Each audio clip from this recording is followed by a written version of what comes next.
எனக்கு வந்து ஞானம் வேணும் அப்படின்னு சொல்லுவாங்க. இந்த ஞானம் அப்படின்னா என்ன? ஞானம்ன்றது வந்து ஜீவசமாதி அப்படின்னு சொல்லிட்டு ஒரு ஜீவசமாதி அப்படின்னு சொல்றாங்க. நம்ம திருவண்ணாமலையில் வந்து நம்ம கிரிவலம் போகிறப்போ வந்து நிறைய பேருக்கு அந்த இதில் ஜீவசமாதி அப்படின்னு சொல்லியிருக்கு. ஆக்சுவலாக ஜீவசமாதின்றது என்ன? ஜீவ சமாதின்றது இறைவன சமாதி நிலை. 4 பேர் வீடியோ எடுத்துட்டு இருக்காங்க, டக்குன்னு திரும்பி பார்த்துட்டு பயமா இருக்குன்னு சொல்றாங்க. ஆக்சுவலாக பயமா இருக்குடான்னு சொல்லி திரும்பி பார்த்தா அந்த இடத்துல சித்தர் இல்லை, இருந்தவர் அந்த இடத்துல இல்லை. அதாங்கய்யா, அந்த ஆன்மாக்கு தேவையான தூண்டுதலுக்கான விஷயத்தை அவர் செஞ்சுட்டு போயிடுறாருங்கய்யா, அவ்வளவுதான். ஜம்பக்தி நேயர்களுக்கு வணக்கம். நான் உங்க விஜய் அபிஷேக். அதாவது இன்னைக்கு வந்து யார்கிட்ட பேச போறோம் பார்த்தீங்க அப்படின்னா, சிவம். அதாவது வந்து கடவுள்லேயே வந்து ஒரு மேம்பட்ட ஒரு கடவுள் அப்படின்னு பார்த்தா சிவன் தான். அவரோட வழிபாட்டில் வந்தவங்க தான் மிச்ச கடவுள் அப்படின்றது நம்மளோட புராண கதைகளே ஏகப்பட்ட விஷயங்கள் இருக்கு. அதே மாதிரி சிவன் வழிபாட்டு, சிவன் யாரு அப்படின்றத வந்து நம்மளோட தமிழ் நிதி அவர்கிட்ட வந்து கேட்டு தெரிஞ்சுக்கலாம். ஒரு வணக்கம். சிவாய நம்ம. எப்படி இருக்கீங்க? நம்ம சிவாய. சிறப்பாக இருக்கிறேங்கய்யா. நான் நல்லா இருக்கீங்களா? ஓகே. அதாவது வந்து நம்ம சிவன் பற்றி நம்ம வந்து நீங்கள் நிறைய வீடியோஸ் நம்ம சேனல்லே பேசியிருக்கீங்க. அதாவது சிவன்லேயே வந்து நம்ம வந்து நிறைய பிரார்த்தனை பண்ணி ஞானம் பெற்றுறது அப்படின்னு சொல்லுவாங்க. ஞானம் பெறணும், எனக்கு வந்து ஞானம் வேணும் அப்படின்னு சொல்லுவாங்க. இந்த ஞானம் அப்படின்னா என்ன? ஞானம்ன்றது வந்து பேரறிவு. இப்போ வந்து மனிதர்கள் எல்லாமே அறிவுன்றது இருக்கும், ஆனால் பேரறிவுன்றது கிடைக்காது. அந்த பேரறிவு வேணும்னா நம்ம சிவத்தை நோக்கி தான் போகணும். இப்போ வந்து நிறைய திருமுறைகள் பாடுறோம், அடுத்தது வந்து நிறைய புராண கதைகள், இது எல்லாமே நம்ம கேட்க கேட்க என்ன ஆகும்னா ஞான தூண்டுதலை ஏற்படுத்தும். ஆனால் இதெல்லாம் படித்து நம்ம இப்போ சைவ சித்தாந்தமோ சரியில்லை திருவாசகம், இது எல்லாத்தையுமே நம்ம படித்து இதை அப்படியே நம்ம ரிட்டர்ன் சொல்கிறதால அது ஞானம் கிடையாது. அது வந்து நம்ம மனப்பாடம் பண்ணி இதை அப்படியே சொல்கிறது அது வேறு. ஆனால் ஞானம்ன்றது என்னன்னா, உன் உள்ளே இருக்கக்கூடியதை அது தூண்டக்கூடிய விஷயமா இது எல்லாமே இருக்குது. இறைவனோடு சேர்க்கக்கூடிய ஒரு தொடர்பாக இந்த நூல்கள் எல்லாம் அமையுது.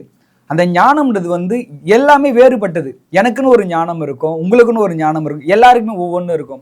ஏன்னா இப்போ ஞானம் அடைந்த எல்லாருடைய மக்களும் பாருங்களேன், அவங்களுக்குன்னு ஒரு விஷயம் நடந்திருக்கும். அந்தந்த விஷயத்துக்கு ஏற்றாற்போல அவங்களுக்குன்னு ஒரு தனிப்பட்ட ஞானம் இருக்கும். எல்லாருக்குமே ஒரே மாதிரியான சிந்தனை தான் இருக்கும், ஒரே மாதிரியானதான் இந்த இறைவன் ஆட்கொண்ட விதங்கள்லாம் ஒரே மாதிரியாக இருக்காது. எல்லாருக்குமே வேறு வேறு விதமாக இருக்கும். அப்படி ஞானம்ன்றது என்னன்னா, இறைவனை அடையக்கூடிய வழியை பெரும் வழி தான் இந்த ஞானம். அந்த ஞானத்தை அடைவதற்கு என்ன பண்ணோம்னா, இந்த மாரி சிவ வழிபாடுகளும் அடுத்து இந்த திருமுறை பாராயணம் செய்து இதமேலாம் நம்ம செய்ய என்ன ஆகும்னா, நமக்குள்ள இருக்கக்கூடிய ஞானமானது வெளிக்கொணர வழிவகுக்கும் இந்த நூல்கள் எல்லாம். ஒரு மாதிரி ஒரு அமைதியில் வந்து ஒரு தியானம் பண்ணால், அமைதியாக இருந்தால், ஒரு வழிபாடு பண்ணோம் அப்படின்னா ஞானம்ன்றது அதிகரிக்கும் அப்படின்ட்டு சொல்ல வரீங்க, அப்படித்தானே? அமைதியாக இருந்து யோகத்தாலையும் நீங்கள் ஞானம் பெறலாம். இல்லை திருவாசகத்தை நீங்கள் தினமுமே உள்ள தளவில் நினைத்து உருகி நம்ம பாடுவதாலும் ஞானம் கிடைக்கும், எல்லாத்தாலையும் ஞானம் கிடைக்கும். அதாவது இப்போ ஞானம் அப்படின்னு இப்போ முன்னாடி நம்ம வந்து நிறைய கதைகள்லாம் படிச்சிருப்போம். ஞானம் அப்படின்னா வந்து இப்போ வந்து ஒரு அசுரன் வந்து எனக்கு வந்து ஞானம் வேணும் அப்படிங்கிறதுக்காக பிரார்த்தனை பண்ணான், சிவன் வந்து அவனுக்கு வந்து ஒரு பவர் கொடுத்தாரு அப்படின்ற மாதிரி நம்ம பார்த்துருப்போம். உனக்கு என்ன அருள் வேணும் அப்படின்னு சொல்லி கேட்டிருப்பாரு, எனக்கு இந்த மாதிரி அருள் வேணும் அப்படின்ற, அதுவும் ஞானத்தில் தானே. அந்த மாதிரி இப்போ இருக்கிற மக்கள் வந்து ஞானம்ன்றது அது ஞானம் இல்லைல்ல. அவர் வந்து ஒரு விஷயம் கேட்கிறாரு, ஓகே, அவர் கேட்கக்கூடிய விஷயத்தை சுவாமி அருள் செய்யறாரு, ஓகே, இதுவும் ஞானம் தான். ஞானம்ன்றது நம்ம ஞானத்தை வந்து அவர் தேவையை கேட்கிறாரு. ஓகே, இப்போ வந்து உலக சம்பந்தப்பட்ட விஷயத்தை கேட்கறதெல்லாம், பொருள் சம்பந்தப்பட்டதெல்லாம் இந்த உடல் ரீதிக்கு தேவையானது. ஞானம் என்பது வந்து இறைவனை அடைவதற்கானது தான் பேரறிவு. இறைவனை அடைவதற்கு தான் ஞானம் நம்மளுக்கு அதிகமான தேவைப்படுது. இந்த உலக விஷயத்துக்கெல்லாம் தேவையானது நம்ம மனித அறிவே இதுவே போதும். ஆனா ஞானம் இறைவனை தேடணும், அவரை அடைவதற்கு ஞானம் கண்டிப்பா தேவைப்படுது. அந்த ஞானம் கிடைக்கிறதுக்கு தான் இந்த திருமுறையோ சரி, இல்லை ஒரு குருவின் மூலமாக ஒரு உபதேசம் பெற்று நம்மளுக்குள்ள நிறைய ஒரு விழிப்புணர்வு கிடைக்கும், நிறைய ஒரு ஆராய்ச்சி இருக்கும் நிறைய. அதன் மூலியமா நம்மளுக்குள்ள ஒரு பெரிய ஒரு விழிப்புணர்வு ஏற்படும். இப்போ நமக்கு வந்து ஞானம் வந்து நான் இப்போ கேட்குறேன், எனக்கு ஞானம் வந்து கிடைச்சிருச்சு அப்படின்னா அது ஞானம் கிடைக்கிறதுன்னா என்ன? ஞானம் கிடைக்கிறதுனா என்னன்னா, நீங்க வந்து சாதாரணமா இப்ப இருக்கிறீங்க, நீங்க ஒரு பார்வையா இப்ப இந்த உலக வாழ்க்கைய நீங்க ஒரு யதார்த்தமான ஒரு பார்வையில பார்ப்பீங்க. உங்களுக்குன்னு ஒரு ஞானம் உதயம் ஆயிடுச்சுன்னா, இந்த உலக வாழ்க்கையில ஒண்ணுமே இல்லை, இதெல்லாம் ஒரு வாழ்வு கிடையாது, இறைவனோட திருவடியை இணைவதுதான் ஒரு வாழ்வுன்ற ஒரு தெளிவு நிலை வரும். இதெல்லாம் ஒன்று வரும். திருவாசகத்தில் ஒரு வரி சொல்வார் மாணிக்க வாசகர், வைத்த நீதி பெண்டீர் மக்கள் குலம் கல்வி பிறப்பு இறப்பு, இந்த மாதிரி விஷயத்துக்குள்ளவே அகப்பட்டுட்டே இருப்பாங்க. நீங்கள் தினமும் வாழறீங்க, வாழ்க்கை எதற்காக வாழறீங்க? காசு சேர்த்து வைக்கணும், கல்யாணம் பண்ணணும், குழந்தை, கல்வி படிக்க வைக்கணும், பிறந்தா சந்தோஷப்படுவீங்க, இறந்து போயிட்டா அழுவீங்க. இந்த ஒரு 7 விஷயத்துக்குள்ளவே நீங்கள் அகப்பட்டு உழண்டுட்டே இருக்கிறது தான் வாழ்க்கை அப்படியே சுழற்சியா போயிட்டே இருக்கும். இதுல சுவாமி ஞானத்தை உங்களுக்கு கொடுத்துட்டா சித்த விகார கலக்கம் தெளிவித்த வித்தக தேவர் கலங்கியிருந்த மனம் இதுக்குள்ளவே தான் உழண்டுட்டே இருக்குது. 7 விஷயத்துக்குள்ளவே சிவபெருமான் நம்மளை ஆட்கொண்டு ஒரு ஞானத்தை தராரு. அதுதான் பேரறிவு. உன் மனசு தெளியுது, சிந்தை தெளிந்த காரணத்தால் இது வாழ்க்கை கிடையாது. இதுவா வாழ்க்கை? சிவத்தை அடைவதுதான் வாழ்க்கை. பிறப்பிறப்பில்லாத வாழ்வுதான் உண்மையான வாழ்வுன்னு பேரறிவு உதயம் ஆகுவதுதான் ஞானம். ஓகே, இதில் வந்து எனக்கு ஒரு சந்தேகம் ஒன்று இருக்குது. மக்களால் வந்து நிறைய கேள்விகளும் நிறையா இருக்குது. அதாவது பாதி பேர் வந்து நான் வந்து எனக்கு மோட்சம் வேணும், எனக்கு வந்து ஞானம் வேணும் அப்படிங்கிறதுக்காக தன்னோட குடும்பத்தெல்லாம் விட்டுட்டு, இப்போ நீங்கள் சொன்னீங்க இதான் வாழ்க்கை அப்படின்ற மாதிரி சொன்னீங்க, தன்னோட குடும்பத்தெல்லாம் விட்டுட்டு அவங்க வந்து எனக்கு ஞானம் தான் வேணும் அப்படின்றதுனால அவங்க ஒரு பயணம் பண்ண ஸ்டார்ட் பண்ணிடுறாங்க. இப்போ நானே பார்த்துருக்கேன். நான் ஒரு நாள் ரோட்டில் போகிறப்போ வந்து ஒரு சாமியார் மாதிரி ஒருத்தவங்க வந்தாங்க. அந்த மாதிரி வந்து அவங்களுக்கு சாப்பாடு வாங்கி கொடுத்து சாப்பிட்டாங்க. சாப்பிட்டதுக்கப்புறம் ஐயா எந்த ஊர், என்ன பண்ணுறீங்க அப்படின்றது எல்லாமே கேட்டேன். அவர் வந்து இந்த மாதிரி நான் இந்த ஊர் இந்த இடத்துல வந்து வரேன், நான் வந்து சிவனை நோக்கி நான் போகிறேன் அப்படின்னு அவர் என்கிட்ட வந்து சொன்னார். நான் எல்லா ஊரில் இருக்கிற எல்லா கோயிலுக்கும் போகிறேன், நான் சிவனை பார்க்க போகிறேன் அப்படின்னு சொன்னாங்க. அப்படி பேசிட்டு இருக்கிறப்ப வந்து உங்களுக்கு திருமணமெல்லாம் ஆயிடுச்சா? அப்போ எனக்கு ஒரு திருமணம் ஆயிடுச்சு, எனக்கு வந்து 2 பசங்க இருக்காங்க அப்படின்னு சொன்னேன். அவள் பசங்களை பார்க்காம ஏன் இங்கே வந்துட்டாங்கன்னா, எனக்கு அது வேணாம், நான் வந்து சிவனை பார்க்க போகிறேன் அப்படின்னு சொல்லிட்டு போகிறாங்க. இது வந்து சரின்னு நினைக்கிறீங்களா? ஐயா, எல்லாமே விதியின்படி தான் நடக்குது வாழ்க்கையில் எல்லாமே. ஆனாலுமே நம்மளுடைய இல்லற வாழ்வை நம்ம இல்லறத்தில் வந்தாச்சு, ஆனால் தர்மத்தின்படி தான் நம்ம வாழ்ந்து ஆகணும். கண்டிப்பாக குடும்பத்தில் இருந்து கொண்டே ஞானம் அடையலாம். ஏன்னா திருமணம் ஆகி குடும்பத்தோடு இறைவனை வழிபட்டு திருவடி அடைந்த நாயன்மார்கள் நிறைய பேர் இருக்கும் பொழுது அந்த வழியில் நம்ம அடையலாம். துறவு மேற்கொண்டு அடையலாம், சந்நியாசமா இருந்து அடையலாம். எல்லாமே பலவிதமான வழிகள் இறைவன் அடைவதற்கான வழி இருக்குது. ஆனா அவங்க வழியை நான் வந்து தவறுன்னு என்னால சொல்ல முடியாது, தவறு இல்லைன்னு சொல்ல முடியாது. ஏன்னா விதியின் ஜென்மத்தினுடைய தொடர்பின்படி இவருக்கு இப்படிதான் நடக்கணும்னு இருந்து நடந்துச்சுனோ அதை என்னால தவறுன்னு சொல்ல முடியாது. அப்படி எந்த ஒரு முன்ஜென்ம தொடர்பு இல்லாம இவரே ஒரு விஷயத்த செய்யறாருன்னா அது தவறுன்னு சொல்ல முடியும். ஞானத்தை தேடி தன்னுடைய குழந்தைகளையோ தன்னுடைய மனைவிகளையோ துன்புறுத்தி செல்லக்கூடிய அவசியம் கிடையாது. ஆனா ஞானமானது தனக்குள்ளதான் இருக்குது, வெளியே எங்கேயும் கிடையாது. அதனால வந்து இது அவருடைய பார்வையில அவருடைய தொடர்புல எது இருக்குதுன்னு தெளிவா தெரிஞ்சாதான் இது சரிதவர்னு சொல்ல முடியும். ஒருவேளை அவர் யாரையும் பார்த்து இன்ஸ்பயர், ஏன்னா நிறைய பேர் இந்த மாதிரி இருக்காங்க. நான் அந்த மாதிரி ஞானம் வாங்க போறேன் அப்படின்னு சொல்லிட்டு தன் குடும்பத்தை எல்லாத்தையுமே விட்டுட்டு கடவுள் தான் முக்கியம் அப்படின்னு சொல்லிட்டு போறவங்க நிறைய பேரை நானுமே பார்த்துருக்கேன்.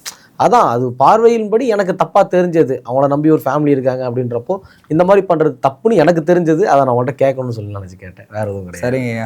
ஓகே, அதே மாதிரி இப்போ ஞானத்தை பற்றி பேசுகிறப்ப வந்து எனக்கு வந்து ரொம்ப நாளாக ஒரு சந்தேகம் ஒன்று இருந்தது. அந்த சந்தேகத்தை இப்போ அவங்கள்ட்ட தீர்த்துக்கிறேன். ஜீவசமாதி அப்படின்னு சொல்லிட்டு ஒரு ஜீவசமாதி அப்படின்னு சொல்கிறாங்க. நம்ம திருவண்ணாமலையில் வந்து நம்ம கிரிவலம் போகிறப்போ வந்து நிறைய பேருக்கு அந்த இதில் ஜீவசமாதி அப்படின்னு சொல்லியிருக்கு. ஆக்சுவலாக ஜீவசமாதின்றது என்ன?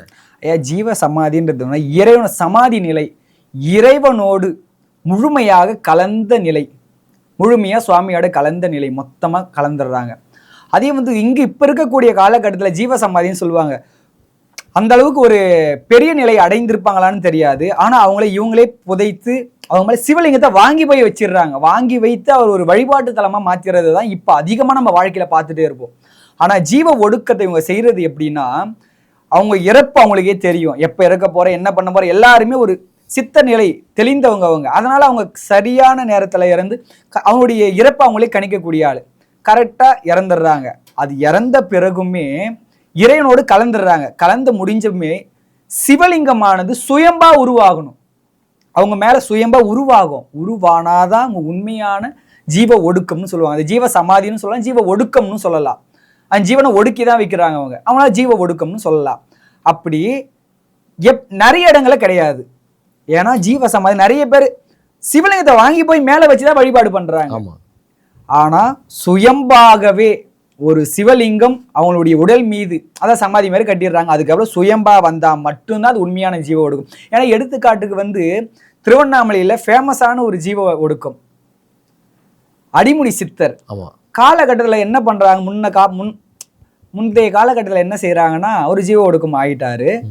எல்லாரும் உண்மையான சுயம்புலிங்கம் வந்தாதான் ஒரு உண்மையான சித்தர், இவர் சித்தர் கிடையாது பொழுது சும்மா பொழுது அப்படின்னு எல்லாமே புரளி பேச ஆரம்பிச்சிட்டாங்க. இதெல்லாம் இப்படியே பேச ஆரம்பிக்கிற ஒரு மேலே ஒரு புற்று போலலாம் இருக்குது. அதை வந்து கலைக்கும் போதுதான் தெரியுது உண்மையான சுயம்புலிங்கம் ஒரு மாதிரி இருந்ததுன்றது அதுக்கப்புறமா தான் தெரியுது. அதுக்கப்புறமா என்ன சொல்றாங்கன்னா, ஒரு உண்மையான சித்தர் இல்லை போல, இப்படி பேசின வழக்கமும் இருக்குது, வரலாறும் அவருக்கு பெருசா இருக்கு.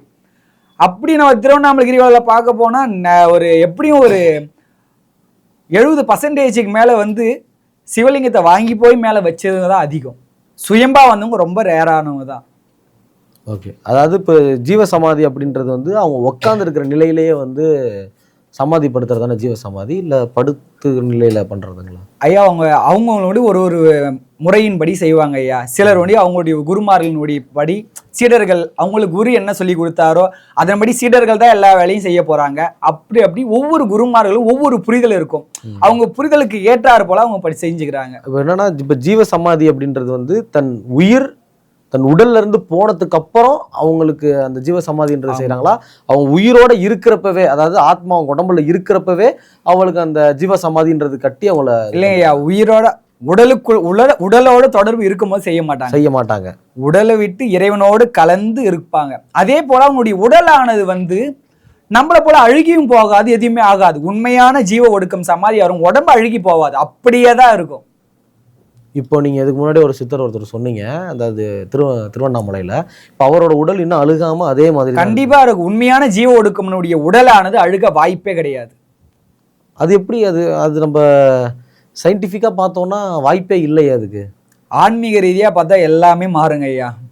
கண்டிப்பாக அவரோட உடல் வந்து இன்னும் கண்டிப்பாக ஜீவ ஒடுக்கணும், உடல் அழுக வாய்ப்பே கிடையாது, அழுவாது. உண்மையான ஜீவ ஒடுக்கம் உண்மை உடல் அழியாது. இப்போ எதனால் நிறைய சித்தர்கள் வந்து நான் வந்து ஜீவ சமாதி அடையணும் அப்படின்னு சொல்லி ஆசைப்படுறாங்க?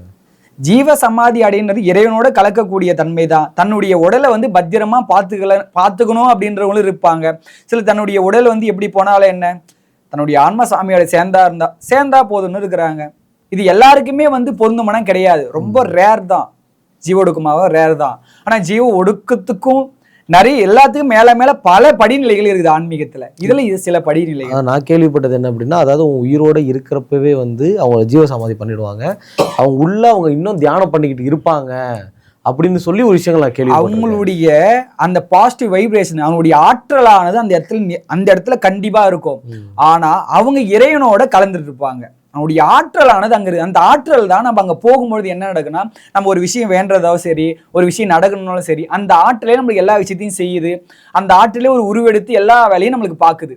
ஆனால் அவருடைய முக்கியமான விஷயம் என்னன்னா, அவர் அந்த இறைவனோட கலந்துடுறாரு. கலந்துட்ட பிறகு அவருக்கு வந்து இங்கே தான் இருப்பாருன்றதும் சொல்ல முடியாது. இறைவனோட கலந்துட்டாரு, இறைவன் இல்லாத இடமும் கிடையாது. ஓகே, இப்போ நீங்கள் சொன்னது வந்து என்னன்னா, இப்போ வந்து இப்போ இந்த மாதிரி ஜீவ சமாதி ஆகக்கூடிய சித்தர்கள் வந்து அவங்களுக்கு தெரியும் தன்னோட இறப்பு எப்போ அப்படின்றது வந்து தெரியும் அப்படின்னு சொல்லி கண்டிப்பாக தெரியும். அப்போ வந்து இப்போ ஒரு எடுத்துக்காட்டுக்கு சொல்கிறேன், இப்போ ஒரு சித்தர் வந்து நாளைக்கு வந்து இறக்க போறாரு அப்படின்னா, அவர் தன்னோட உயிர் உடல்ல இருந்து போனதுக்கு அப்புறம் ஒரு விஷயம் என்னன்னாங்க ஐயா, சித்தர்கள் வந்து இறப்புன்றத அந்த வார்த்தையால பயன்படுத்தவும் முடியாது. ஏன்னா இறப்பு பிறப்பை கடந்தவர்கள். இந்த உடல் சரீரத்தை விட்டு பிரியிறாங்க, பிரிஞ்சு இறைவனோட சேர்ந்துடுறாங்க. அதனால உங்களுக்கு இறப்பினே சொல்ல முடியாது. ஆனா அது நம்ம பேச்சுவாக்கில் சொல்றோம், இறப்பு அப்படின்றத நம்ம மென்ஷன் பண்ணுவோம். தன் உடல்ல தன்னோட உயிர் இல்லை அப்படின்னா அப்படிதான் சொல்லுவோம். ஆனா ஆன்மீக ரீதியில அவங்க வந்து இறைவனோட கலந்துட்டாங்க அப்படின்னு. அதான் என்னோட சந்தேகம் என்ன அப்படின்னா, இப்போ நாளைக்கு இறக்க போறாங்க அப்படின்னா, நாளைக்கு அவங்க வந்து இணைய போறாங்க அப்படின்னா, இணைஞ்சதுக்கு அப்புறம் தான் ஜீவ சமாதின்றது கட்டுவாங்க. அதுக்கு முன்னாடி வந்து கட்ட மாட்டாங்க, அப்படித்தானே? கட்ட மாட்டாங்க ஐயா. அதுக்கு முன்னாடி வந்து கட்டுறதுக்கு வாய்ப்பு யாருக்கும் தெரியாது. ஏன்னா தன்னுடைய உயிர் பிரிய போதும் அவர் ரகசியமா தான் வச்சுக்குவாங்க. ஓகே, சிலர் சொல்றவங்களும் இருக்கிறாங்க. அவரோட சீடர்கள் வந்து அதுக்கு மேலையான வேலை எல்லாமே பார்ப்பாங்க. ஓகே, அதே மாதிரி பேசிட்டு இருக்கப்போ சித்தர்கள் பற்றி இப்போ நம்ம பேசணும். இன்னமுமே சரி, நம்ம நிறைய சோசியல் மீடியாவில் வீடியோஸ் எல்லாமே பார்க்குறோம். ஒரு சித்தர் வந்து அங்கங்கே நடந்துட்டு இருக்காரு. இந்த திருவண்ணாமலையில் கூட ஒரு பக்தர்கள் வந்து அந்த காட்டுக்குள்ளே போகிறப்போ வந்து ஒரு கோயிலில் வந்து சித்தர் வந்து யாகம் பண்ணிட்டு இருந்தாரு. இவங்க வீடியோ எடுத்துட்டு சத்தம் போட்டதுக்கு அப்புறம் டக்குன்னு அங்கே இருக்கிற சித்தர் வந்து ஒளிஞ்சிட்டாரு. ஏன் அந்த சித்தர்கள் வந்து ஏன் அவங்க வந்து சிவனோட சீடர்கள், சிவன் வழியிலேருந்து வந்தவர்கள், சிவனுக்காக இந்த நாட்டில் வந்து இருக்கிறவங்க, இந்த மண்ணில் இருக்கிறவங்க, எதுக்கு வந்து மக்களை பார்த்தோம் எதுக்கு அவங்க பயந்து ஓடுறாங்க? மக்களை பார்த்து சித்தர்கள் பயப்பட காரணம் வாய்ப்பே இல்லைங்க ஐயா. மக்களை பார்த்து அவர் பயந்து ஓட வேண்டிய அவசியமும் கிடையாது. சித்தர்கள் என்ற வந்து என்னன்னா, ஏன் கண்ணுக்கு அகப்பட மாட்டாங்க? சில உடனே மறைய காரணம், மறைவதுமே சிலர் யாருக்கு தேவையானவங்களுக்கு காட்சி தராரோ அவங்களுக்கு மட்டுமே கண்ணுக்கு அகப்படுறாங்க. ஏன்னா சித்தருடைய காட்சியை பார்ப்பதே நம்மளுடைய வாழ்க்கையில பெரிய ஒரு உயர்வுக்கான உந்துதல். அப்படி இருக்கும்போது எல்லாருக்குமான அந்த காட்சி கிடையாது. ஏன் எல்லாருக்குமான காட்சி கிடைக்காதுன்னா, அதற்கான அந்த புண்ணியமும் அதற்கான ஆற்றலும் கொண்டவங்களுக்கு மட்டும்தான் கிடைக்கும். ஒரு சித்தர் ஒரு காட்சி, ஒரு இறைவன் காட்சி எல்லாருக்கும் கிடைச்சிருமா? கிடைக்காது. அதற்கான ஒரு தவ வலிமையும் ஒரு தவம் ஒழுக்கமும் இதெல்லாம் இருந்து ஒரு சீரான நிலையில் இருக்கிறவங்க தான் அது கிடைக்கும். அப்படிதான் சித்தருடைய பார்வையும் நம்மளுக்கு கிடைக்கணும். ஏன் சிலருக்கு மட்டும் நம்ம கண்ணுக்கு அகப்படுறாங்க, சிலருக்கு மட்டும் ஏன் நம்ம கண்ணுக்கு அகப்படாத காரணம் இதுதான். அவங்களுடைய தவ வலிமைக்கு ஏற்றார் போலதான் அந்த காட்சிகளும் எல்லாமே கிடைக்க ஆரம்பிக்குங்க. ஓகே, எப்படி வந்து ஒரு இறைவனோட காட்சி நமக்கு எவ்வளோ முக்கியமோ அந்த மாதிரி சித்தர்களோட காட்சி நமக்கு முக்கியம் அப்படின்ற மாதிரி. ஆனால் வந்து மக்கள் யாரும் பார்த்தாங்க அப்படின்னா வந்து பார்த்தாங்கன்னா அந்த இடத்துலயே இல்லாமல் போயிடுறாங்க. அப்படியே இவங்க டக்குன்னு அது ஒரு மேஜிக் மாதிரி தான் எனக்கு தெரியுது. ஒரு வீடியோவில் நான் ஒரு வீடியோ ஒன்று பார்த்தேன். அந்த வீடியோவில் வந்து சிவனை வந்து வழிபட்டுட்டு இருந்தார் ஒரு சித்தர் ஒருத்தர் காட்டுக்குள்ளே. டக்குன்னு இங்கே ஒருத்தர் 4 பேர் வீடியோ எடுத்துகிட்டு இருக்காங்க. டக்குன்னு திரும்பி பார்த்துட்டு பயமாக இருக்குன்னு சொல்கிறாங்க. ஆக்சுவலாக பயமாக இருக்குடான்னு சொல்லி திரும்பி பார்க்குறாங்க. பார்த்தா அந்த இடத்துல சித்தர் இல்லை, இருந்தவர் அந்த இடத்துல இல்லை. ஆனால் அவர் போனதுக்கு அப்புறம் சில விஷயங்கள், காடு மரங்கள் டக்குன்னு அசையுது, டக்குன்னு இடிக்குது, டக்குன்னு ஒரு சத்தம் வருது. அதுக்கப்புறம் எல்லாமே பயந்து வந்துட்டாங்க. அதாங்கய்யா, அந்த ஆன்மாக்கு தேவையான தூண்டுதலுக்கான விஷயத்த அவர் செஞ்சுட்டு போயிடுறாருங்கய்யா, அவ்வளவுதான். இல்லைன்னா சிலர் எல்லாருக்குமே ஒரு காட்சி தரார கிடையாதுல்ல, சிலருக்கு மட்டும்தானே அந்த மாதிரி நிகழ்வுகள் நடக்குது. அந்த நிகழ்வுகள் அவருடைய ஆன்மீக தூண்டுதலுக்கான விஷயத்த அவர் செஞ்சுட்டு போயிடுறாரு. இப்போ இன்னொரு டவுட் என்ன அப்படின்னா, இப்போ வந்து நிறைய பேர் ஜீவ சமாதி அடைஞ்சிருக்காங்க. அவங்கள என்னன்னு சொல்லுவாங்க? அவங்களை வந்து ஜீவ சமாதி அடைஞ்சவங்கள ஒரு சித்தர்னு குறிப்பிடுவாங்க. அவங்களும் ஒரு சித்தர் அப்படின்றது தான். அப்போ நம்ம சிவனுக்கு வந்து பார்த்தோம்னா மொத்தம் 18 சித்தர்கள் இருக்காங்க. அப்போ ஜீவ சமாதி அடைய ஒரு சித்தராக வந்து இதில் இப்போ கோரக்கர் சித்தர் இருக்காரு, பாம்பாட்டி சித்தர், 18 சித்தர்கள் இருக்கிறாங்க. ஆனா ஜீவ ஒடுக்கமானவங்களும் ஏராளமா இப்பவும் இருந்துட்டு தான் இருக்கிறாங்க. ஆனா எல்லாருமே வந்து என்ன சொல்றது, இப்ப நாயன்மாரு 63 பேர் இருக்கிறாங்க. 63 பேர் மட்டும்தானா? நிறைய பேர் வாழ்ந்திருப்பாங்க. அதுல சிறப்பானவங்க மேன்மையானவங்களை கொண்டு போய் நிலைநிறுத்தி வைக்கிறாங்க. அதே போல இந்த சித்தர்களை ரொம்ப சிறப்பு வாய்ந்தவங்களை முன்னிலைப்படுத்தி வச்சிருக்காங்க. 18 சித்தர்களை வந்து முன்னிலைப்படுத்தி வச்சிருக்காங்க. இப்போ இந்த காலத்துல வந்து இப்போ 2026 இருக்கும். இப்பயுமே வந்து சிவன் வழிபாட்டில் வந்து நான் வந்து என்னை ஜீவ சமாதி அடைச்சிக்கிறேன் அப்படின்ற மாதிரி மக்கள் யாரும் இருக்காங்களா உங்களுக்கு தெரிஞ்சு?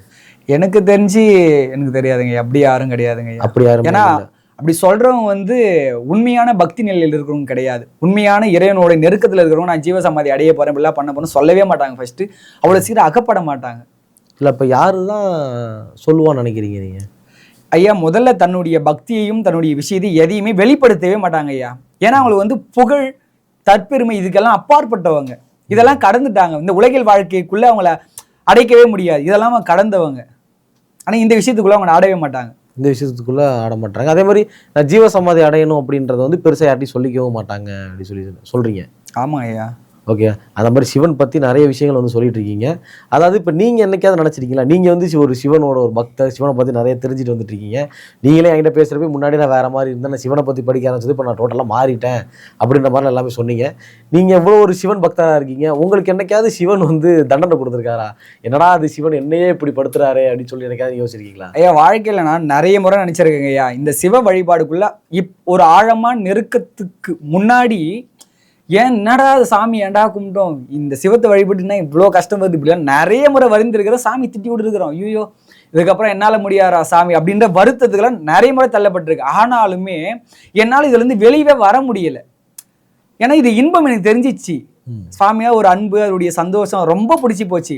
இதுல வெளியே வர முடியல. ஆனாலுமே கொஞ்சம் காலகட்டங்கள் நகர தான் தெரியுது நம்மளுடைய வருத்தத்துக்கு எல்லாமே காரணம் பெரிய ஒரு நன்மை இருக்கு பின்னாடின்னு அதுக்கப்புறமா தான் தெரியும். ஆனால் நான் செய்த கர்மனை தான் நான் அனுபவிக்கிறேன். இதுல இறைவனுக்கு என்ன சம்மந்தம் இருக்கு? எதுவுமே இல்லைன்னுலாம் கொஞ்சம் கொஞ்சமா பக்தி உயரதான் அந்த அறிவு வரதான் எனக்கு தெரிய வருது. எல்லாமே கரெக்டாக தான் நடந்துட்டு இருக்கு. இறைவனுக்கு சம்மந்தமே இல்லை, நம்ம சுவாமிலாம் கேட்க எந்த தகுதியுமே இல்லைன்றது அப்புறமா தான் எனக்கு தெரிய வரும்.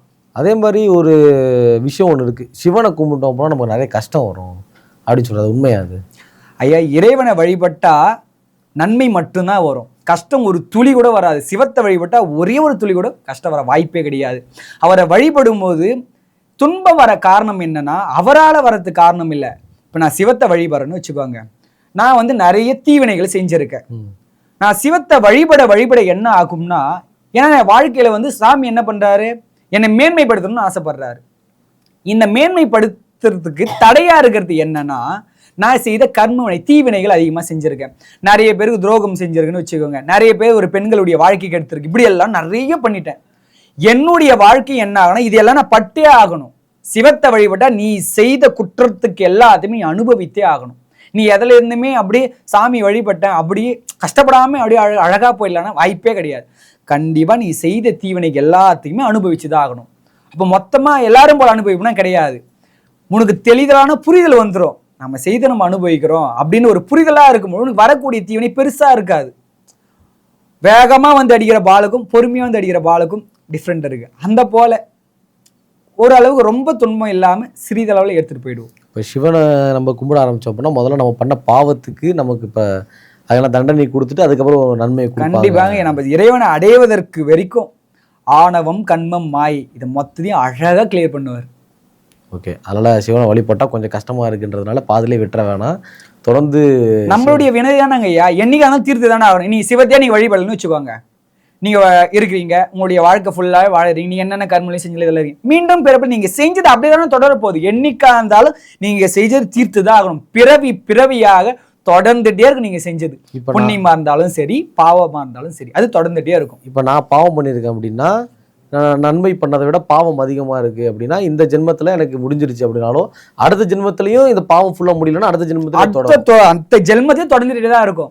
சரி, நான் சிவத்தை வழிபடுறேன், நல்லா வழிபடுறேன், பாவமே எனக்கு குறையிலனாலும் கண்டிப்பாக பிறவி உண்டு. பிறவி கிடைச்சி மீண்டும் அந்த பாவத்தை கிளியர் பண்ணி அதே போல் மீண்டும் இப்போ நான் வழிபட்டே இருக்கேன், இதற்கப்புறம் எதிர்காலத்திலையும் செய்யாத அளவுக்கு எனக்கு ஒழுக்கப்படுத்துறாரு சுவாமி அடுத்த ஜென்மத்திலையும் கூட. இப்போங்க ஐயா நான் வழிபட்டே இருக்கேன் ஐயா, முன்னாடி ஜென்மத்துடைய பாவம்லாம் நான் அனுபவிச்சுட்டே இருக்கேன், புண்ணியத்துக்கு ஏற்றா போல எனக்கு நன்மையும் கிடைக்குது, பாவத்துக்கு ஏற்ற மாதிரி தீவினைகளையும் நான் இப்படியே நடந்துட்டு இருக்கேன். இப்போ என் வாழ்க்கையில் இப்போ நடந்துட்டு இருக்கு பார்த்தீங்களா ரன்னிங்கில், இதில் நான் தவறான செயல்களை செய்ய மாட்டேன். அது கொஞ்சம் பயப்படுவேன், ஏன்னா ஆல்ரெடி நான் செஞ்சு தானே கஷ்டப்படுறேன். அதான் சுவாமி அதெல்லாம் திருத்திடுவார். மீண்டும் நீ தப்பு செய்யக்கூடாத அளவுக்கு உன் மனசு திருத்திடுவார். ஓகே, இறுதியாக ஒரு கேள்வி, அதாவது இப்போ வந்து நான் பண்ண பாவத்துக்கு தான் எனக்கு சாமி தண்டனை கொடுப்பாரா, இல்லை நம்ம குடும்பங்கள் பண்ண பாவத்துக்கும் நமக்கு தண்டனை கொடுப்பாங்களா? ஐயா நீங்கள் செய்த தீவனை கேட்டால் போல் தாங்க ஐயா கண்டிப்பாக உங்களுக்கு கிடைக்கும். குடும்பத்தில் செஞ்சதுக்கு உங்களுக்கும் சம்மந்தமே கிடையாது. ஏன்னா உங்களுடைய பிறவியை எப்படி பறக்குறீங்க நீங்கள், உங்களுடைய புண்ணியத்துக்கு ஏற்றார் போல தான் இந்த குடும்பத்தில் இப்படி இப்படி ஒரு ஆள் இப்படி பாவம் செஞ்சாலும் புண்ணியம் செஞ்சாலும் ஒரு கேங்காக போட்டு உன்னை பிறக்கவே வைக்கிறாரு சுவாமி. நீங்கள் பிறந்த பிறகு அவங்களால எதுவும் வரப்போறதில்ல, ஆல்ரெடி அவர் முடிவு பண்ணிட்டாரு. இந்த 4 ஆன்மாக்கள் எங்கே வாழணும், இந்த 4 ஆன்மாக்கள் எங்கே கேங்காக வாழணும், அவர் கரெக்டாக பிளான் பண்ணி தான் பிறக்க வச்சிருப்பாரு. இப்போ நான் ஒரு தவறான இடத்துல பிறந்துட்டேன் அப்படின்னா போன ஜென்மத்தில் நான் ஏதோ தப்பு பண்ணியிருக்கேன் அப்படின்னு சொல்லி அர்த்தம். அப்படிதான் ஐயா எல்லாமே வினையின்படி தாங்க ஐயா, அதெல்லாம் மாற்றுக்கத்தே இல்லை. எல்லாமே நன்றும் தீதும் பிறர் தர வாரா, நல்லதா கெட்டதா யாரும் பிறர்லாம் நம்மளுக்கு தர போறது கிடையாது. நீ செய்யறதா நீ அனுபவிக்க போற. ஓகே, ரொம்பவே எல்லாத்துக்கும் சூப்பராக பதில் சொன்னீங்க. மறுபடியும் நம்ம சந்திக்கலாம். சிவாய நம்ம திருச்சிற்றம்பலம்.